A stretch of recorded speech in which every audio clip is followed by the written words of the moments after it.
Today we're diving into the wild origins of Red Hot Chili Peppers, before the fame, before the hits, and way before things got polished. At the center of it all is Hillel Slovak, the guitarist, the spark, and the brother whose impact still defines the band today. We're breaking down the rise of the Red Hot Chili Peppers, our brother Hillel, the stories, the chaos, and the legacy that shaped everything that came after. Let's get into it. So grab a drink, grab a snack, and let's go way back. Hi guys, and welcome back to another episode of Gen X Unfiltered, the podcast. What's up, everybody? Hello. Hi, you guys look boring today. I am bright and colorful. I know, you're nice and light and airy. I'm all dark and dreary. One sentence and you're throwing shade already. Can't you just be happy that we're here? First of all, Eric and I clash horribly. Oh, God. We did not plan this. No, that's... And I just went full on, let it be spring, summer, okay? That's right. Today is officially the first day of spring, right? It I'm not is. going to lie, Crazy. you kind of look like a 90s Taco Bell. I'm okay with that. I am okay with that because I am all about the 90s vibes. That's good. It's All a right, perfect place good. for it. Jennifer Phil, you Yeah. kind of match the logo behind you here, the poster. I do. And, you know, sometimes just wearing highlighter pink just makes you smile. Hey, it's better than all black and dreary. Whatever makes you smile. That's right. That's right. Steve, what are we getting into today? We are talking about the new that just came out actually today. We just watched it.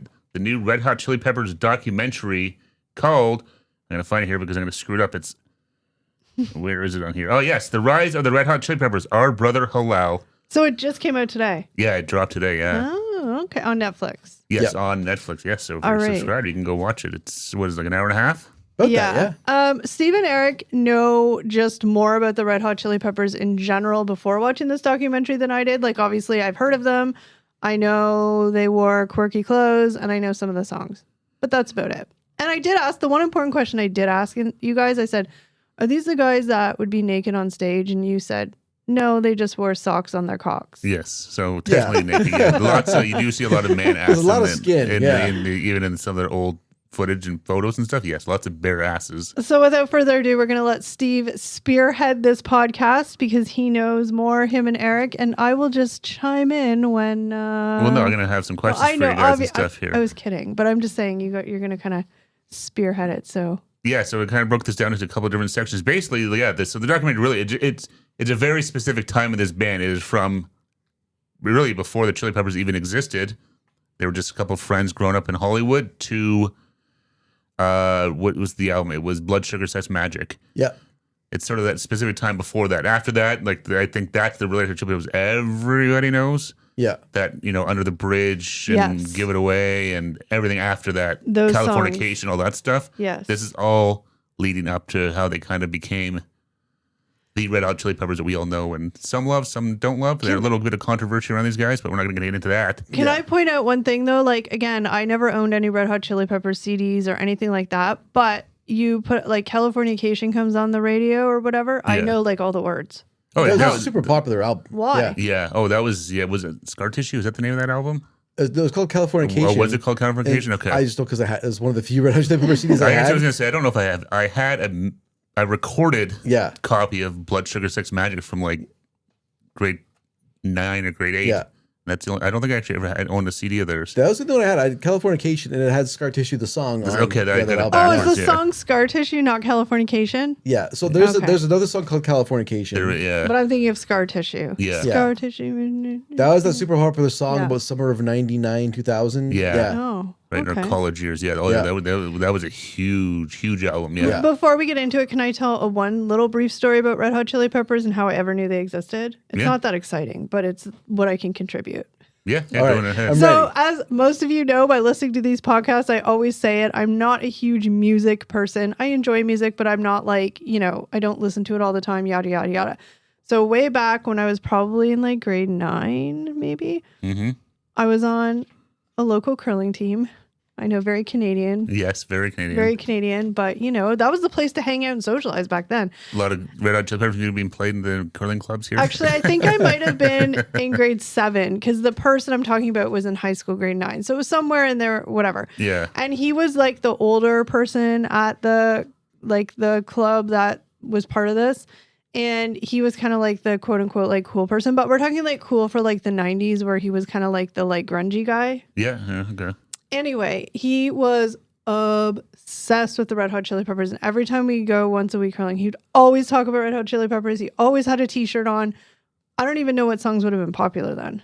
That would have been like Under the Bridge, probably Yeah. time Probably. frame, like Yeah. Give It Away. But Like he was obsessed. He even would show up wearing like docks and like just the Yeah. whole. Anyway, so that is how I first heard of Red Hot Chili Peppers. And if it wasn't for that guy, I probably would have never even noticed they were a band.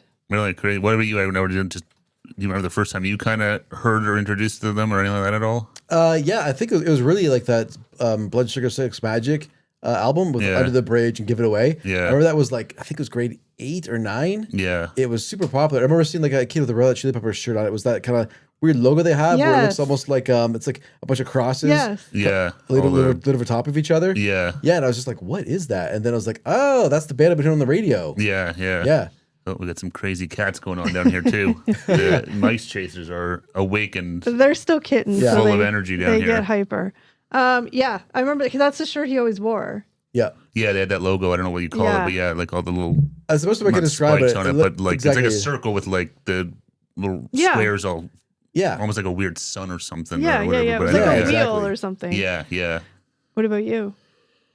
I think I said because I remember I had a tape because my buddy. This is still before the time of CDs. I had done the whole high speed dubbing and recording of it. But Yeah. why did you do that though? What Because made you? yeah, just listen to it. I remember we were listening. We'd go to my buddy's house. His mom worked. His parents were divorced, so no one was home. A bunch of us go to his basement and listen to the different albums. I remember listening to Blood Sugar Sex Magic while we'd try and steal his mom's cigarettes, and smoke in the basement. I mean, that must have I been grade 8, I think. I feel like the Red Hot Chili Peppers would be proud of that story. Yeah, maybe not so Try to much steal anymore. They were, cigarettes. I think they're pretty straight edge now. Well, Yeah, okay, but in their but prime, they've no, probably been yeah, like, "Yeah, yeah. you go, little Steve. yeah. So I Steal remember those that my friends. cigarettes." Yeah, his mom worked full time, and his parents were no one was home, so it was always empty. So we'd sneak there, and he didn't have a house key for some reason. I don't know. Remember, we had to go through like a basement window. Were you ever successful in stealing cigarettes? Oh yeah. Oh, look at you! Did you actually smoke them? Well, I mean, I don't know if in grade 8 if you really know how to smoke, but we would light them up try. and try and Yeah. and because his mom smoked, whatever. I think her boyfriend did too, so the house always smelled like cigarettes. So it wasn't like a Oh, you found that friend where the Yeah. parents smoked inside. yeah, so it wasn't like a And then nothing back then everyone suspicious. smoked inside. I don't Oh know yeah, if they did. No one was like, I'm gonna go. I mean, maybe some people, Yeah. but back Yeah. then everyone just kind of smoked wherever they wanted. Different time. A different Ooh. time. Yeah. All right. Well, that's interesting. I All love right. Stories. So let's get into this. I'm going to start with the origin of it. So we're not going to get into like super detail here. Just going to talk about our thoughts of this documentary and just kind of go over some of the points of it and whatnot. So the Red Hot Chili Peppers didn't start as a calculated band. They were a group of misfit high school friends in Los Angeles. Anthony Kiedis and Flea met as teenagers and bonded over music, rebellion, and a shared outsider mentality. Note to self, and didn't clear here, but Flea didn't. His name Flea. That was kind of later on once they kind of became the Chili Peppers, but back then he was still named as Mike or Michael. That's Michael, so yeah. funny. It's I like the know. most generic name ever. Yeah. Michael There's a- motorcycle. Sort of the mics out there. But yeah, no, I was like, I wonder if he regrets that, like, because they talk about how he became Flea and he kind Yeah. of picked it as like not really a joke, but they were all kind of come up with the nicknames. I'm like, I wonder if he thought it would stick for like the next 40 years. It did. He would never be known as Mike again. It Well, was I always think- Flea. Yeah. Oh, sorry. I don't mean to interrupt you, but just really quickly, are they still a band? Yeah. Oh, yeah. Oh yeah. Oh, okay Yeah. then. Never mind. And he broke the rule though. He gave himself a nickname. That's right. That guy, their friend who was like a artist or whatever, was like, pick Yeah. your nicknames, and he wanted to be called Flea. Because generally, kind of people, like, a nickname comes like kind of generically, right? Like, Somehow you inherit a Or- nickname. Your Yeah. friends call organically, you it your or something. friends call it to you, Organically, yeah. yes, exactly. You don't kind of, most people don't, hey, I want to be called Flea, yeah. but he did. And Reminds me of the episode of Seinfeld when George tried to make up his own nickname, right? He's like, I want to be called T-Bone, right? that's right. And- Yeah. and And they were like, T-Bone. And- yeah. Okay, loser. well, that's Well, the that's whole exactly thing. it. They're They're like, like- no he's one's like- calling him that. Yeah. No. Okay, well, he's the worst character on Seinfeld, so anyway. Oh, Or hold on, George. take that back. Yeah. They're all terrible, but That's Woo. the whole point. Yes, they're supposed to be terrible people. Yeah, they're not That's sort great of the point of people. the show. Yeah. That's why it's funny.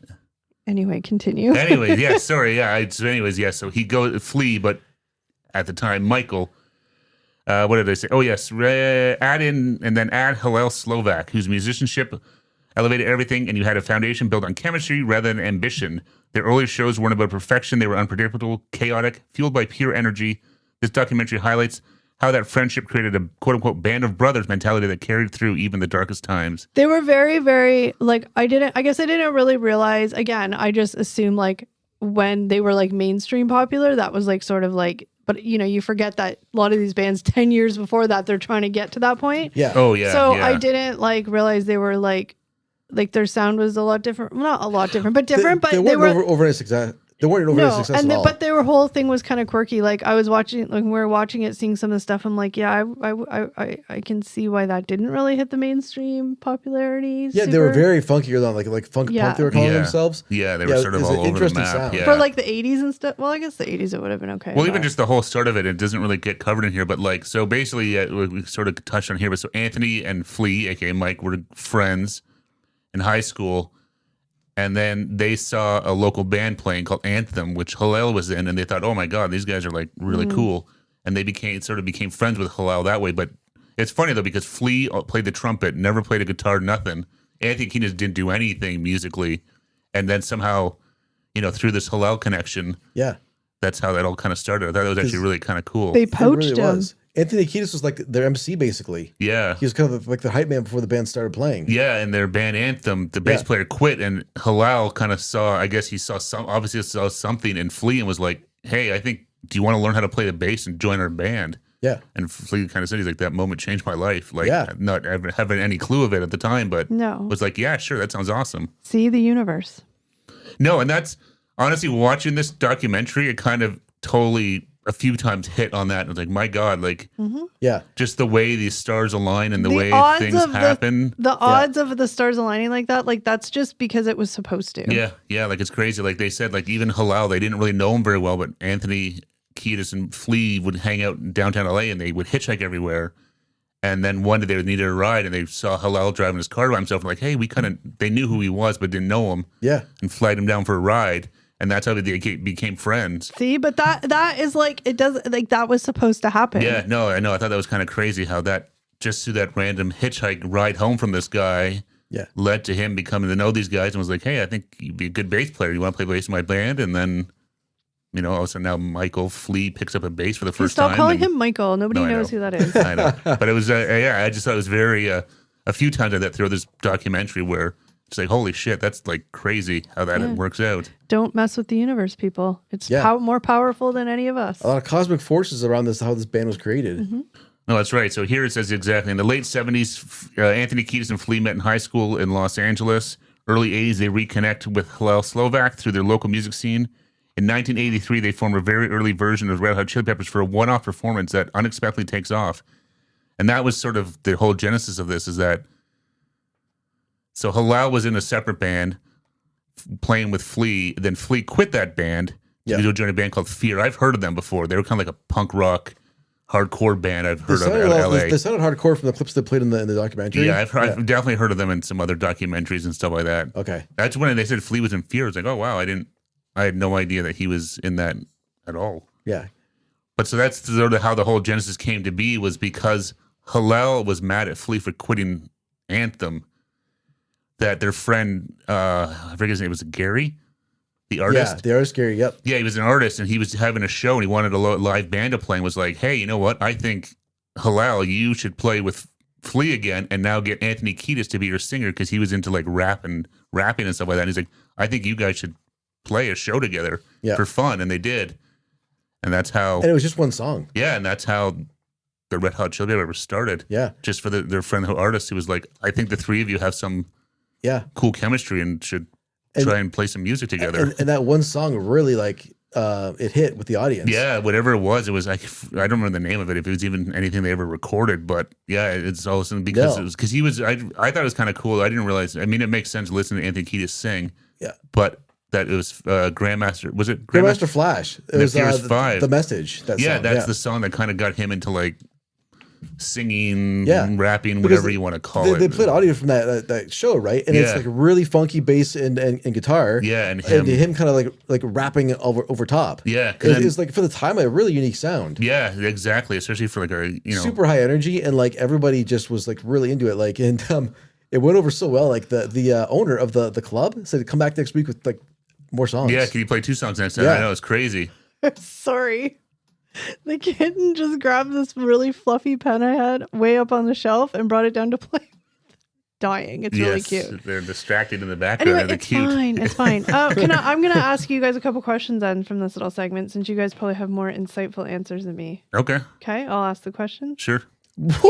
You just took the reins. I'll ask the No, questions I'm just here. no, because you guys are gonna have better answers. Like I don't. I won't deny that. No, but I'm just saying I just don't have the not like you know what I mean. Yeah, no, that's totally fine. So, how much did their friendship shape their success compared to their musical talent? Ooh, that's tough. I think the friendship was that's the secret sauce. Of course, it is. Yeah. I think Flea is an incredible bass player. Yeah. Hillel sounded like I don't know enough about him, but hearing his guitar playing was really good. But I think it's the three of them, their It's- relationship to each other. It's the same chemistry that brought together his friendships that they took into the band. Yeah. That's what made it work. Yeah, Well, because exactly. I feel like if you have the friendship, you have the trust, right? So they Yeah. trust each other on stage. They trust each other to Yeah. feed off each other. And Yeah, stuff, exactly. you know? And even, and Flea was really big on that about the feeling Mm-hmm. he would get from the bands and stuff like that. And he said, and he knew that when he was playing with Anthem, Hillel's first band, Yeah. they were fairly successful locally. But he's like, I could tell from the crowd, it wasn't drawing the energy that I Wasn't felt. resonating. Yeah, he's like, but when we did this Red Hot Chili Peppers thing and the reaction of the crowd, he's like, oh shit, This is something. this is it. Like I Yeah. can see it coming from the crowd. This visceral reaction is like, this is where it's at. All right. And do bands today still form this way, or is everything more manufactured? I don't think it's manufactured. I think they don't do enough grinding playing live. I think Well, YouTube yeah. and stuff like that makes it way too easy for bands to become successful and become popular with just playing in your living room. But I think I think you need as a band to go through that because you have to be a good frontman. You have to know how to interact with the crowd. But like you can be a perfectly good band, set up a camera like we have now, and you could probably get millions of views on YouTube if you hit the right algorithms and people like what you're doing. But me playing in a basement, you say we started a band, the three of us right now, Yeah. and say we could hit every note perfectly, blow up whatever, put us in front of 50,000 people. Different experience altogether. Completely different. I think you need to go through that well, it's a performance. touring and yeah. because you need to know how to enter the crowds, and because that's all like with good frontmen and stuff like that. Yeah. They know how to get the crowds into it and stuff like that. And I think And that's how bands used to test out new material too. no, exactly. And I think that's where a lot of bands nowadays, I'm no expert by any means, but I think that's what's lost is that the struggle. Okay. Okay. I was just going to say, Eric, what are your thoughts? The same or? Yeah, I think pretty much the same. I mean, It's not on the paper. No. It's your answer. It's inside of you, Eric. Eric's like, where's they're my not written on the answer? back. I was just rereading the questions Oh, to make sure I okay. wasn't missing I'm anything. just teasing. But I never double-sided print. He I hate doesn't. double-sided print. Yeah. I hate wasting paper. But yeah, I don't know. I think like music today, like overall, is just way more focused on. There's less experimentation. It's way more focused on like not taking risks and just doing what's generic and what they think will make a buck. It's what So I think bands like Red Hot Chili Peppers that really were given time to grow. I think that doesn't exist as much anymore. 100%. I think to be like, "Woo, what the hell is this?" And I'm going to ask another question that's not on the paper. I know this is what happens. But okay, in the last I don't know, and maybe there's more easy answers than I'm thinking, but let's just say the last 15 years, maybe 20 years. Can you name one band that kind of, at least from what you can understand or see, kind of came together organically? Like most of the bands in the 80s and all that I'm kind of sure stuff? there's tons like the White Stripes and things like that. I was just thinking White Stripes. Get out of my mind. There's lots of bands like that. I think the internet changed that a lot. Yeah. I think it's a whole different world after like 2000, like after Napster, basically, like 2000, 2001. Yeah, I think all the bands that came after that, definitely a lot more manufactured, I think. yeah, and I think they're forced to be because you're trying to become a 15-second soundbite on someone's TikTok to use. Yeah. Right. Like Yeah. that's unfortunately what gets them The out there. times have changed. Yeah. It's true. It's true. Yeah. All right, we got a lot of papers to get through, so you're up again, Steve. Oh, okay. Well, want me to keep going? Well, I mean, I can read it if you want. It's Well, up it to doesn't you. matter. I mean, if you're going to answer questions, I'll keep reading. I don't Yeah, mind. go ahead. Okay. So the Hillel Slovak musical influence. Hillel Slovak was the sonic architect of the band's early sound. His style blended funk grooves, punk aggression, and psychedelic textures in a way that felt completely new. I need to wear my reading glasses. Mm-hmm. He wasn't just playing the guitar. He was setting the tone for what the Chili Peppers were. His influence extended beyond his time in the band, especially on John Frusciante, which actually it was nice to see him in there.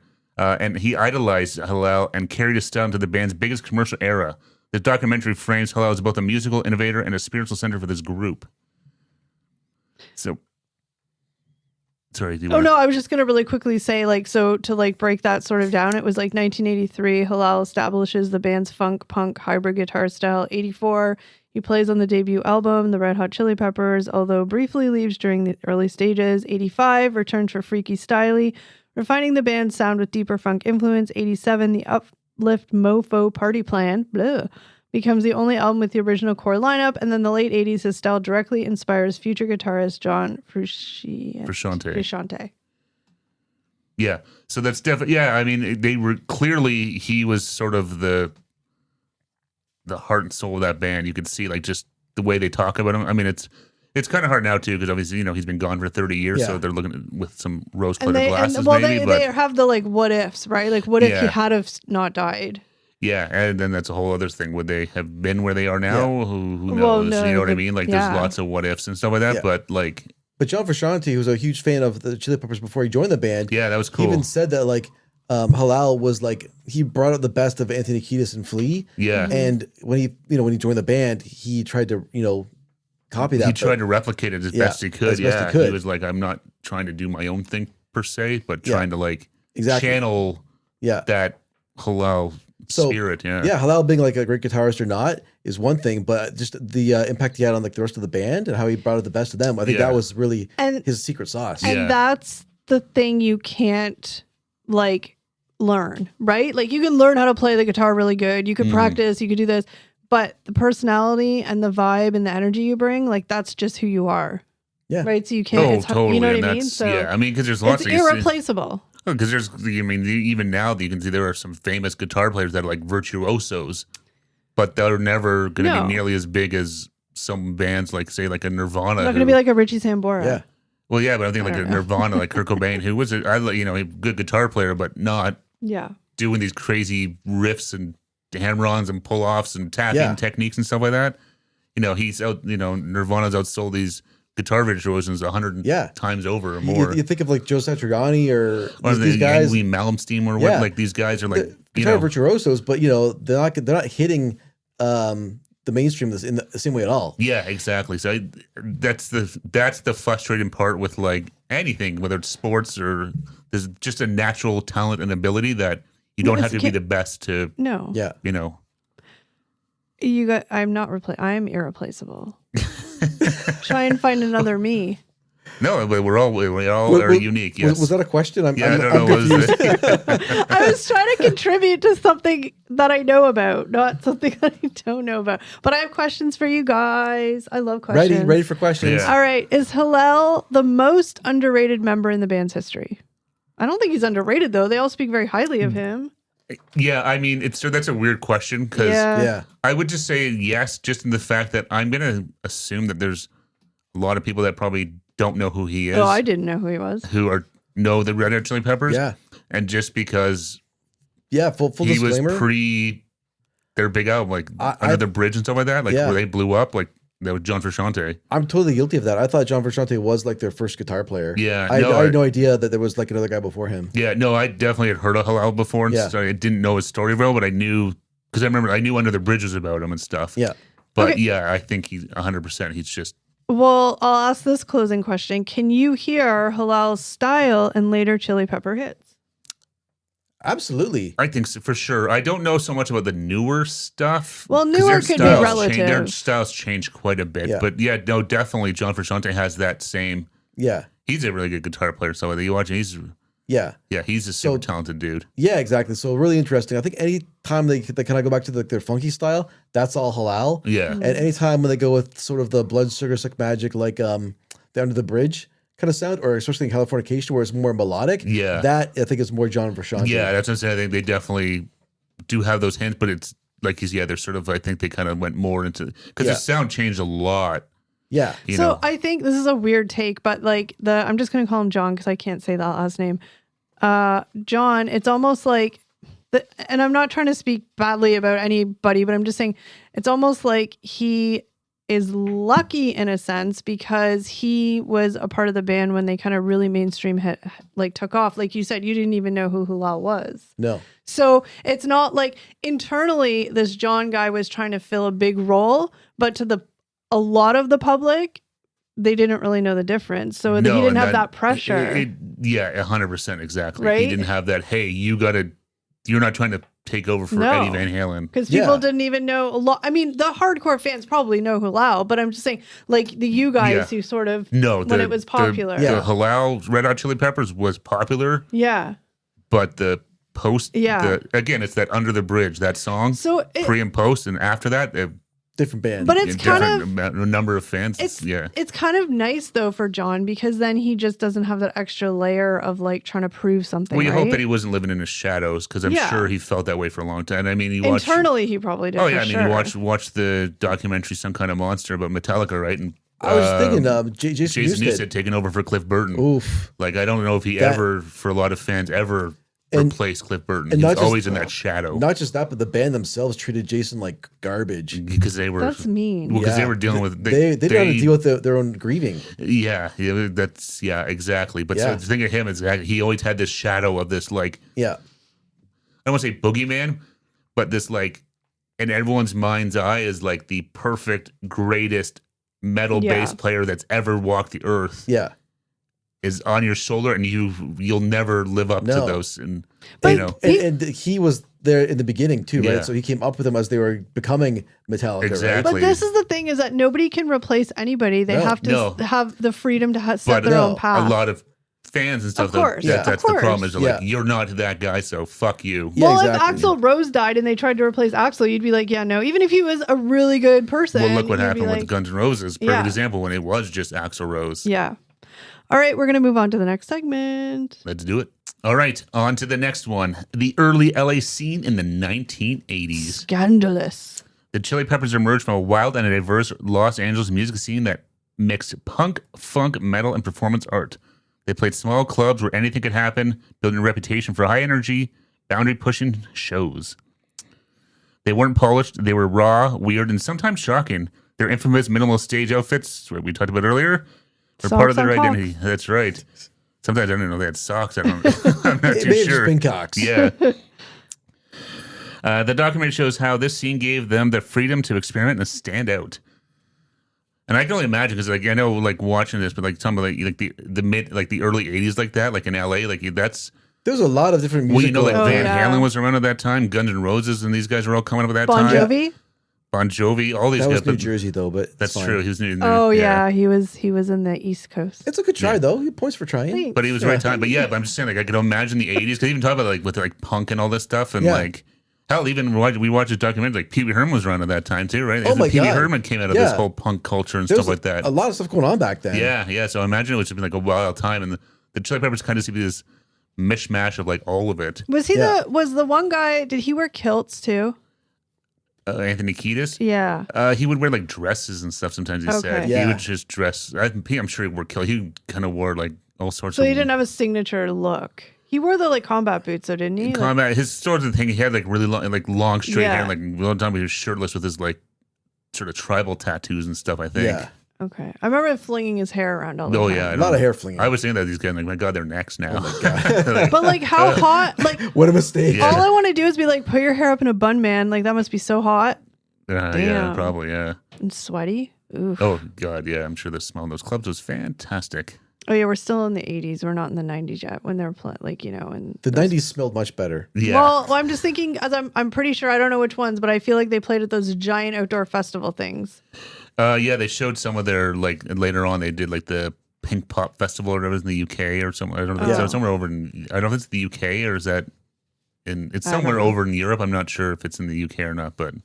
All right. So the quick rundown of the early scene in the 1980s, 83 to 85, the band becomes known in LA circuit for chaotic, high energy shows. Mid 1980s, develop reputation for wild performances and unconventional stage presence. 85 to 87, gain national attention, touring and building underground buzz. And the late 80s, sorry, my eyes went a little bit weird there, began transitioning from cult act to a band on the verge of mainstream exposure. So my questions for you guys, they're very deep questions, so you be ready. I'm ready. What was the shock?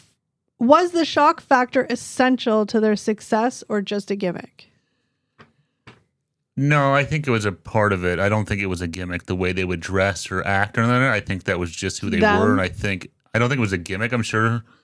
Because I'm sure for as many people as that dug it, there's probably a lot of people that were like, "Meh, nope, pass. I don't like this chaotic." Because it was really chaotic. Well, that's the thing. That's the thing. It kind of fit in with their style of music. It was very high energy, very chaotic, right? Yeah. So their stage presence kind of fished. Yeah. It made sense. It meshed with that. Here's my question for Eric then to expand on that. Do you think that chaoticness made them part of what they are, like popularity wise? Or like if they didn't have it, would they still be as popular? Back then? Well, I don't know. I'm just saying in general. They weren't. Yeah, I think it helped. I think it helped for sure because I think that kind It was different. It was different. It made them stand out. Yeah. It got them on the Alan Thicke show. Yeah, that was. I totally forgot that Alan Thicke had a talk show. Yeah, I know. Back in the day, and the fact that the Red Hot Chili Peppers were on it. Yeah. Yeah, and that performance stuff, it seemed to like it was more about their look than their music at that point in time. Well, because they were very like artistic. These guys too. Yeah. Like right, they had friends that were artists, and they were like Hillel, and they're like artists. Like they were drawing and painting and stuff like that. So they were very artistic, and a lot of that came out in the way they were dressed. And stuff like that too, in terms of their show, it was just a very They kind of taken influences from everywhere and just kind of meshed it all together. And that's high energy funk, punk, whatever with hip hop kind of lyrics. It was definitely a unique sound. All right. Exactly. Do you think the Chili Peppers have thrived in a different city or era, or do you think the era and city that they had their start in? Like that's part of their success. Yeah, I think it's all part and parcel of it. I think, I don't know if you would have all those same influences if you were doing this in like Scottsdale, Arizona, or Tuscaloosa, Alabama, or I think wherever. Even if you were in New York, I think you're just a product of your environment. In LA at the time, like they sort of talked about, right? Like everyone, you always hear about all these. You read any of these watch documentaries, or read any of these novels or the biographies. Everyone was in LA in the 80s, so like everyone was down there. It was just this whole mixture of music and live, all the live bars and shows and stuff like that. Yeah. So I think they're just a product of that. I think if they weren't down there, no, I don't think they would have. Yeah, there's a reason why these areas become hotbeds for music and talent and stuff, right? Because everybody knows to go there because it's going to just build your band, and influence you to be better than what you would be if you stayed where you were. Well, do you think that I'm just going to call it chaotic eccentricness? You all know what I mean, but just to sum it sort of up, do you think that was sort of I don't know, accepted or embraced because it was the era that it was in, like the 80s and the like? If a band did that now, do you think it would be the same kind of like, oh, wow, that's cool, that's weird, but cool, but like quirky, but like I like it. You know what I mean? I feel like it would be too much for nowadays. Might be. I don't know. It might come off. It's more contrived nowadays. I don't know. It's hard more manufactured, maybe. Yeah, I don't know. It's hard to say. I don't really know. I'm just thinking of like the music era now is a lot different and different genres. So I feel like it just would be like, whoa, what's going on? No, those people are crazy. Maybe, but I think that could also be a part of the draw to something. But like, wow, these guys, that's way different than what I'm seeing right now. Like that's part of it too. Right? Yeah, but I think that their funk punk style of music, I think it is catchy enough that it could have been good in any era, pretty much. So that's another good question. Then, do you think their music is timeless? I think some of it, yeah. Oh yeah, I mean, you still listen, like you still flip on the radio now. You'll hear a lot of their songs from like Under the Bridge and stuff like that. Give It Away. You'll hear those songs now. Well, I mean, Christ, even Californication's like 20 years old now. Yeah, I know. Oh yeah, yeah, it's crazy. Damn it. Their new stuff was like 30 years old. Yeah, no, exactly. Yeah. So I mean, I think it's still good and plays well and sounds good. All right, next we're going to talk about chaos, addiction, and lifestyle. Ooh. Yeah, sadly, that was a very big part of this, band. Yeah, it's unfortunate because I feel like a lot of musicians and bands in the 80s, 90s era were like had a lot of tragedy and and they started talking like this shit was everywhere. Like, I think that part of it in was the 80s. Like, it sounds cliche, but like it was everywhere. Part of it was the availability for sure. It was everywhere. Part of it was just it was like a lot of party stuff, and it was just a different time. I'm not saying it doesn't happen now, but I feel like then it was just sort of like that's what you did. Yeah. And there's a lot of, and some people could do it recreationally, but some people got addicted. There wasn't people knew stuff's not good for you. I think course. people Yeah. knew cigarettes aren't maybe aren't great, Yeah. but no one had the real knowledge of like how addictive some of this shit it was No. and how dangerous it was too and stuff like that. I figured it was a flea in the documentary said he was surprised how it kind of catches up with you, right? Like or it sneaks up on you. That's Well, what you're probably that's just- what Hillel said. Hillel's- He wrote that in his he would keep his journals and he said I'm embarrassed about how it snuck up on me or something like Yeah, that. because I think he thought he could control it. I think most of these guys Well, think, it oh, starts- it's The just addiction to drugs. It starts with a pinch there, Yeah, a puff 'cause there, and He had an interesting way to describe it. He's like, it's just an accent, or a way to accentuate something. yeah, right? Like, it was just like it's a little not- like a little firecracker, a little pop of color in my life, a little. Yeah, A lot of guys are like that too. Oh, it just gives you a little exactly. creative buzz or something. And then it sort of seeped into the core of who he was. And then it's something I think you don't even realize it, and all of a sudden you're like, oh fuck, I'm an addict. I have a massive problem I here. can't function anymore. And by that point you're Yeah. Well, why don't you give us a little synopsis of the Yeah. chaos addiction All right. and lifestyle? So the band's early years were heavily shaped by a chaotic lifestyle, including drug use that blurred the line between creativity and self-destruction. Hillel Slovak struggled deeply with addiction, which affected both his reliability and his health. The documentary doesn't glamorize this. It shows the toll it took on his relationships, performances, and the band's ability. It's a stark reminder of how common this was in that era of music. And I think that's what it was. Like, I mean, any documentary we've done a podcast on or we have watched personally of bands in the, 80s and 90s, it's 80s, whatever. But Yeah. like, there's always 1, 2, 3, or all the band members. I mean, that have either dabbled or became severely addicted, who have lost their lives to it or have got clean. Like, it's just a underlying thing for every. Oh yeah, it's always, especially like it's a lot different too. I think like when these guys are coming up like this and they're struggling, they don't have a ton of money, and all of a sudden you start to make money, and it's like, oh, you can afford this stuff, and like again, you always hear the stories that there's lots of hangers on that people that you don't have to pay for it, people will gladly give it to you. And when bands are starting out, like especially in the LA scene and probably New York too, but I mean like they're going to these clubs where they're getting sets at like 2 a.m. and then they have band promoters and they have managers who are like, hey, do that, like party or like what? Yeah, I mean I can see how it happens. I mean a lot of them. I don't mean to generalize because I obviously don't know, but I'm just saying like, it seems like it's sort of when they get into that scene, it's like child actors, right? Yeah. Like they're given anything they want and never said no. It's part of the culture you become part of, right? Yeah. And so it's just, you get into that stuff. Exactly. Yeah. And I mean, you got too, like, Anthony Kiedis talked about, like, he did not come from a great home. No. Fully as well. no. So they had trauma. you're trying to suppress things or not feel things. Like, there's all sorts of different things, and the stuff's just floating around that you just. And suddenly it's Get something caught that up makes in you it. feel good. And you're like, I want to feel more of that. Yeah, and a lot of times too, more so. I know you hear about this, like some of the bigger rock, like as they get bigger bands and stuff like that. It's like you go from playing a concert in front of 40,000 screaming fans, so you're like at this, in terms of adrenaline, you're like at the peak of everything.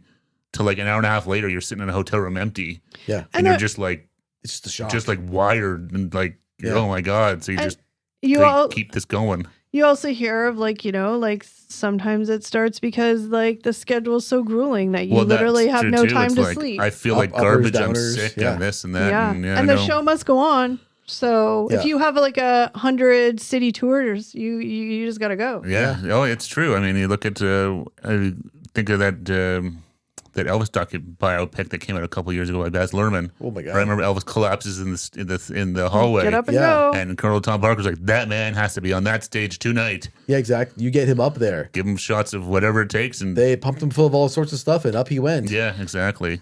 All right, so quick little rundown. The mid-1980s, drug use becomes a major part of the band's lifestyle. 85 to 87, substance issues begin affecting performances and reliability.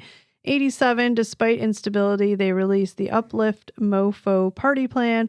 And 1988, Hillel Slovak struggles intensify. Sorry, go ahead. No, I was gonna say, yeah, they do talk about a lot how they could see with Hillel, like they said, like when Anthony Kiedis went off the rails, he would just disappear, and they're like, okay, shit, he's He's on a bender. Yeah. We're like, with Hillel, you could never tell. Like he Which could is be scary. on something, not on something. They're like, he always was the same. He could still deliver. Yeah. He could, play the guitar, do his bit, whatever he needed to do. He was fine. But then they talk about though that eventually it was like, that like his eyes changed, his face changed. Yeah. Like you could just see there was something lost in him, and they're like, something's not. Something's not right. Yeah. Yeah. All right.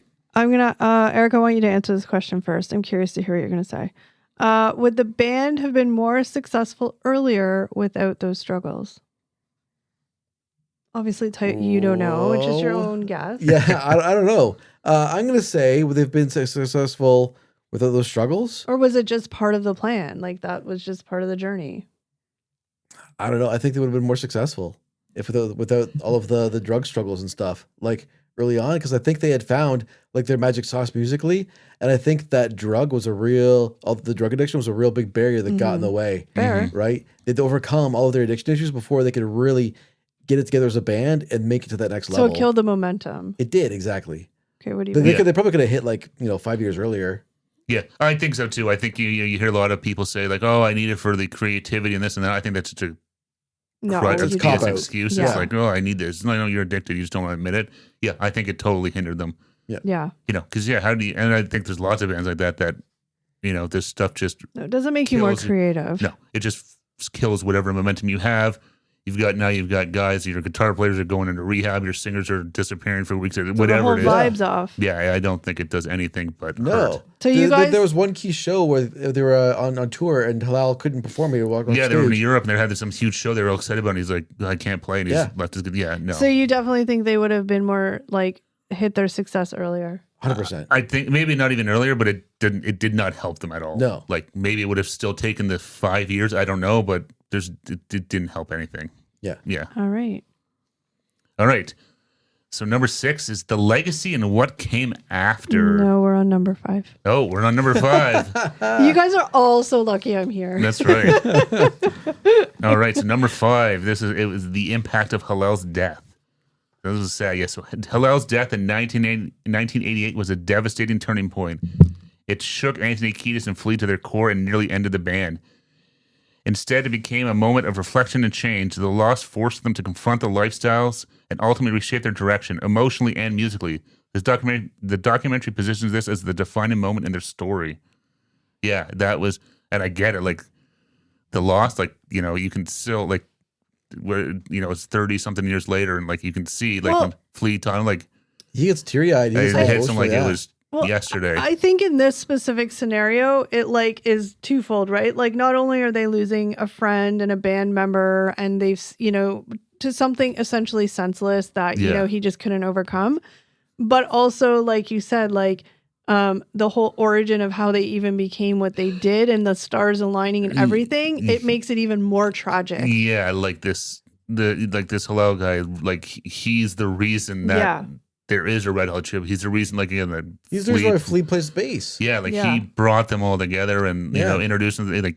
He was the linchpin that created all of this, and the fact that they were just best friends from high school. Yeah.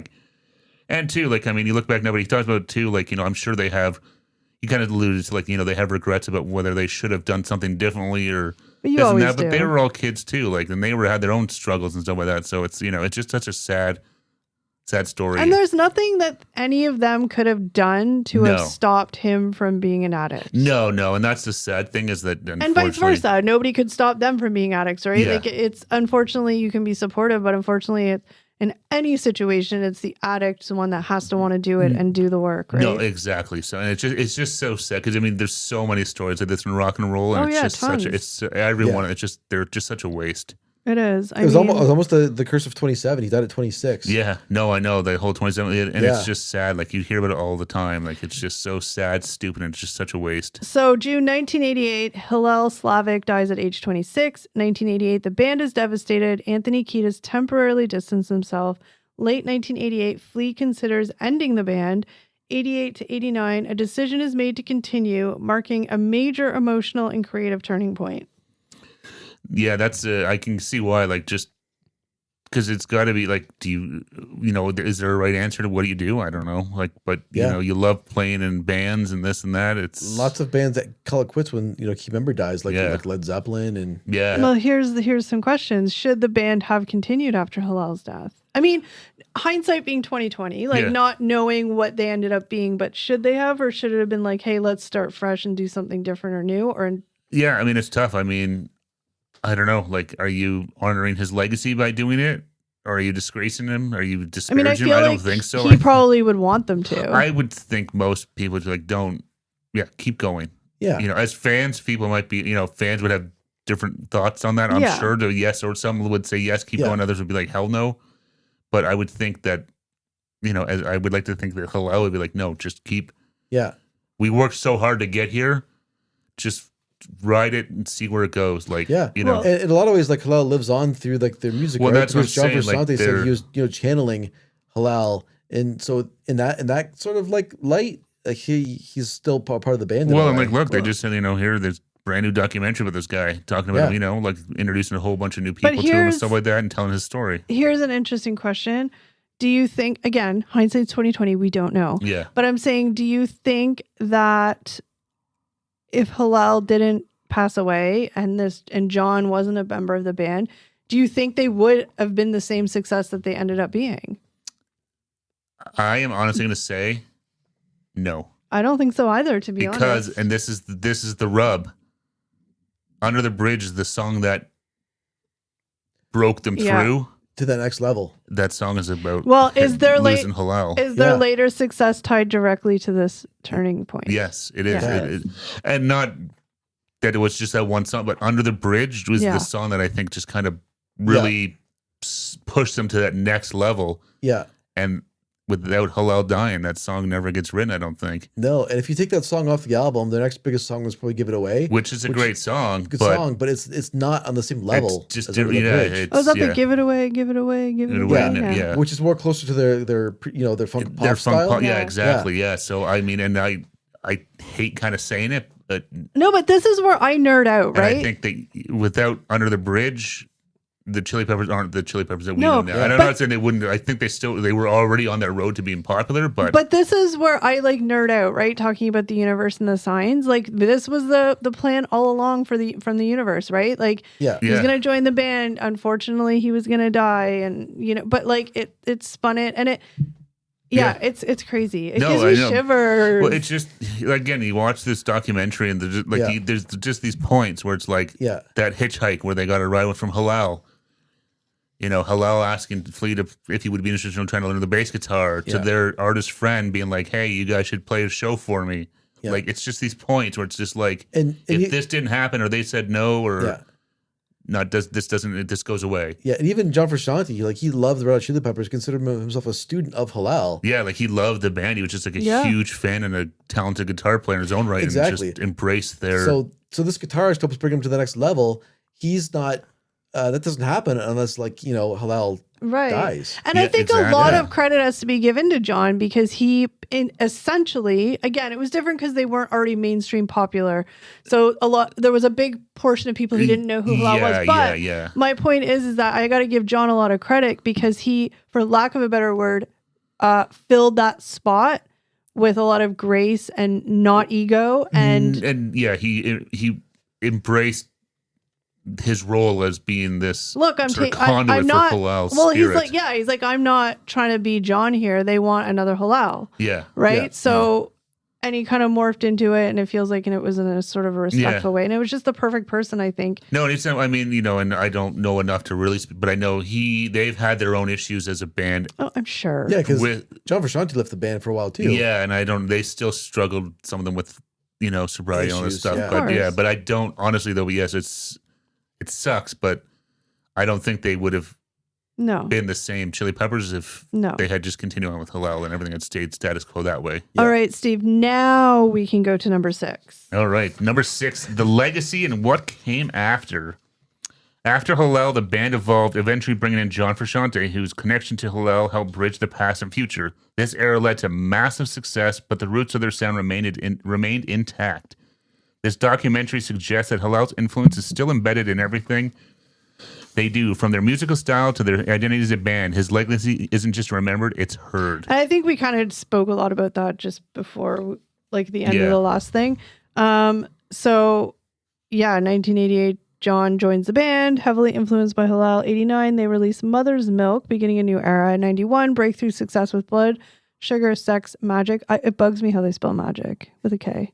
90s to present, the band becomes global superstars with Hillel's influence still shaping their sound and identity. Quick question though, like I know you guys aren't like know everything about the Red Hot Chili Peppers or follow them, but like Yeah. Yeah. do they like still talk about him ever? Like when they like, is it ever like, do they ever, or is it just sort of like, do you know what I mean? Like, I'm not saying that they talk about him all the time, but like, does he ever still come up as like? Oh, I don't honestly know. I'm sure he does. I would think, but I don't know. Same. I'm not sure on that one. Yeah. So, this is a good question. One at a time, guys. One at a time. Who had the biggest impact, Hillel or John? John Frusciante? I can't say Frusciante. Oh, that's tough. I want to say Hillel just because he started it and, you know. He had put the idea in there. That, and then because he did pass away, I think that is something that probably, obviously, has never left those three guys at least, you know. So I think he's had the bigger impact maybe, but I don't know. That's such a hard question to answer. What about you, Eric? I think the same. I think it's Hillel. I think Hillel taught the band how to walk so they could run later on. There you go. Yes. That's good, Hillel was meant to be there. Even if he didn't live a long life, he was meant to be there for that short period of time. Yeah, like I said, without him, none of these guys don't do any of this. You know, whether they would have, you know, obviously Flea played the trumpet and all this stuff, but the Chili Peppers don't exist without Hillel. So after watching this documentary and learning more about the history of Hillel and all that kind of stuff, does that change how you hear their music today? Yeah, probably. Maybe think about it a little more, you know, because like I said, I knew the story of Hillel, but not very well and stuff like that. So, you know, maybe now listen to some of their older stuff and, you know, some of the or lyrics. Or you'll hear some of the inspiration. That, or even maybe some of the lyrics sort of, you know, whatever they say might kind of, that sort of reminds me of this or that you heard on the documentary. Yeah. What about you, Eric? It makes me, I kind of wish they'd kind of go back to their funkier sound sometimes. Yeah, really? I know. I was thinking the same thing. Yeah, because like they do the cover of Higher Ground, and I think it's on Mother's Milk. It's a really good cover of that song, right? Yeah. It's super funky, and I really like that sound. And they kind of they did their Under the Bridge song, and then the Californication was kind of like a comeback album for them. Yeah. And they kind of stuck with that format ever since. Sort of like a more laid back California like rock band almost. They lost a lot of the funk, and it's really fun and like, you know, high energy, right? And I kind of wish they'd kind of bring that back. Yeah. I just lost my train of thought. I'm sorry. I was going to have a good question to follow up with, but I forgot. Did I blow your mind with my answer? Dang it. No, I was going to ask, like, obviously I don't need specifics unless you know specifics, but when was their like recent last album? Like how many years? Was it like 20 years ago? I think they did one that I want to say like 10ish years ago. I think so. Okay. Yeah. I feel like it's been a while. I feel like it's been. But they're still a band. I think they're still like they haven't broken up or none of that. I know. Do they perform or? I think they've just kind of a rotating number of guitarists coming through. John Frusciante left, and then he left. So he left in the 90s. Yeah, and then who's the guitarist that came on? Dave Navarro. Dave Navarro, thank you. He was there. He was everywhere. He was in the mid 90s. Yeah, well, he was in Jane's Addiction, which is actually funny because Flea said he at one point Perry Farrell came to his house and like, hey, you can check out my band's new album. And then this the guitarist. Like, holy fuck, this is good. Oh wait, the Dave Navarro guy was in 100 other things too, was he not? I know that name. Well, he was in Red Hot Jane's Addiction. Yeah, he was also briefly married to Carmen Electra. I know who that is. I watched it on MTV. I was thinking of the other guy who was in Nirvana. Dave Grohl? Yes, that's who I was thinking of. Not Dave Grohl, no. Different guys. Dave Navarro, no. Dave Navarro was on the show with Carmen Electra on MTV. I watched that show. Yeah. They were getting married. Did you say David Grohl was on with Carmen Electra? I don't know. The David with the goatee. No. That's Dave Navarro, yeah. Okay, whatever. The guitar player, yeah. But yeah, he was, they were having a gothy wedding, and I think their marriage, Dave Navarro, I think their marriage lasted 5 minutes, but that's fine. Yeah. Okay, well, I mean, I'll just ask you guys, would you recommend people watch it? Stream it or skip it? That's right. I would say 100% stream it. This is actually, I did enjoy it. Fun fact, I was going to mention it, but I don't know if it was in here, but this is not an officially endorsed Red Hot Chili Peppers documentary, they're saying. The guys were involved, but they didn't have any creative control over it, so they're not considering it like a... So they're not saying they're involved with it, but they didn't. But that's interesting that they would be involved like that and be interviewed, but like they had no creative control over it, so they're not considered like an official Red Hot Chili Peppers documentary. Oh, I get it. But I'm just saying, like, it shocks me that they would do that without having any creative control over it. No, I know, but so yes, I would 100% stream it. I forgot how much I liked the Chili Peppers and how different they were when they came out and so that. So definitely check it out. Eric? I would say stream it 100%. Even if you're not a fan of the band, it's a good documentary. Really interesting story about how a band that kind of overcame a lot of diversities to become one of the biggest bands of the 90s. Yeah, I mean, I'm a perfect example of somebody that knew nothing about them, but I love documentaries. If you have any kind of interest in it and you've heard of them, definitely check it out. It was very well done. But that's, you guys comment below. Let us know if you've seen it. Let us know if you're a Red Hot Chili Peppers fan. But that is it for today's podcast. We thank you guys so very much for joining us, and we will see you in the next one. Take care, everybody. Bye, guys. Bye-bye.